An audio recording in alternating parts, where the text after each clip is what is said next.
जो general studies का paper होता है उसके आधे मार्क्स के होते हैं। ऑप्शनल पेपर को चयन करते समय बहुत सारी चीज़ों पर ध्यान रखा जाता है और इसे हमेशा एक स्ट्रैटेजी के साथ चयन करना चाहिए। निश्चित तौर से इसमें आपकी इच्छा का महत्वपूर्ण रोल होता है।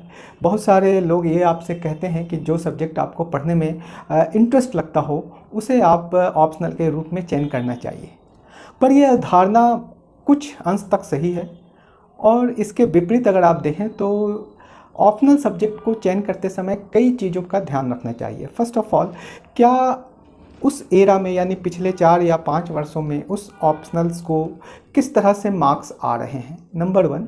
नंबर 2 कि क्या उस ऑप्शनल से आपको जनरल स्टडीज़ में हेल्प मिल रहा है या नहीं मिल रहा है। और तीसरी बात ये कि क्या वो ऑप्शनल के जो चैप्टर्स हैं या टॉपिक्स हैं वो कितने वास्ट हैं। कई बार ऐसा होता है कि सिविल सर्विसेज में कई 3-4 वर्षों तक किसी एक ऑप्शनल को एवरेज अच्छे मार्क्स नहीं आते हैं। तो ऐसे स्थिति में आपको इस बात को ध्यान रखना चाहिए कि वो समय उस ऑप्शनल सब्जेक्ट का नहीं है। हाँ, 4-5-10 लोगों को उस सब्जेक्ट में भी बहुत मार्क्स आते होंगे, पर हमें उस पर ज़्यादा ध्यान नहीं देना चाहिए। दूसरी बात यह है कि ऑप्शनल को चयन करते समय आप इस बात का हमेशा ध्यान रखिए कि क्या इससे आपका प्रीलिम्स में फ़ायदा होता है, इससे क्या आपको मेंस एग्जामिनेशन में फ़ायदा होता है और क्या इससे आपको इंटरव्यू में फ़ायदा होता है।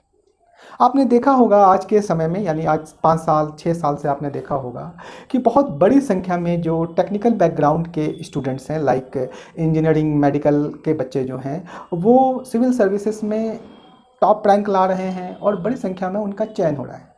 अगर आप उनके ऑप्शनल पेपर को देखेंगे तो वो ह्यूमैनिटीज़ के ऑप्शनल को ज़्यादा ऑप्ट करते हैं। अब आप मुझे ये बताइए कि क्या उनकी कभी ये इच्छा होती होगी कि वो history, geography, polity, economics, public ad जैसे सब्जेक्ट की स्टडी करे। उसकी इच्छा नहीं है, लेकिन उसने इस चीज़ का एनालिसिस किया कि कौन ऐसा सब्जेक्ट है जिससे उसे प्रीलिम्स में, मेंस में और इंटरव्यू में फ़ायदा मिलेगा। बहुत सारे सब्जेक्ट्स में से आज मैं जिस सब्जेक्ट के बारे में आपसे बात करना चाहता हूँ वह है लोक प्रशासन यानी पब्लिक एडमिनिस्ट्रेशन।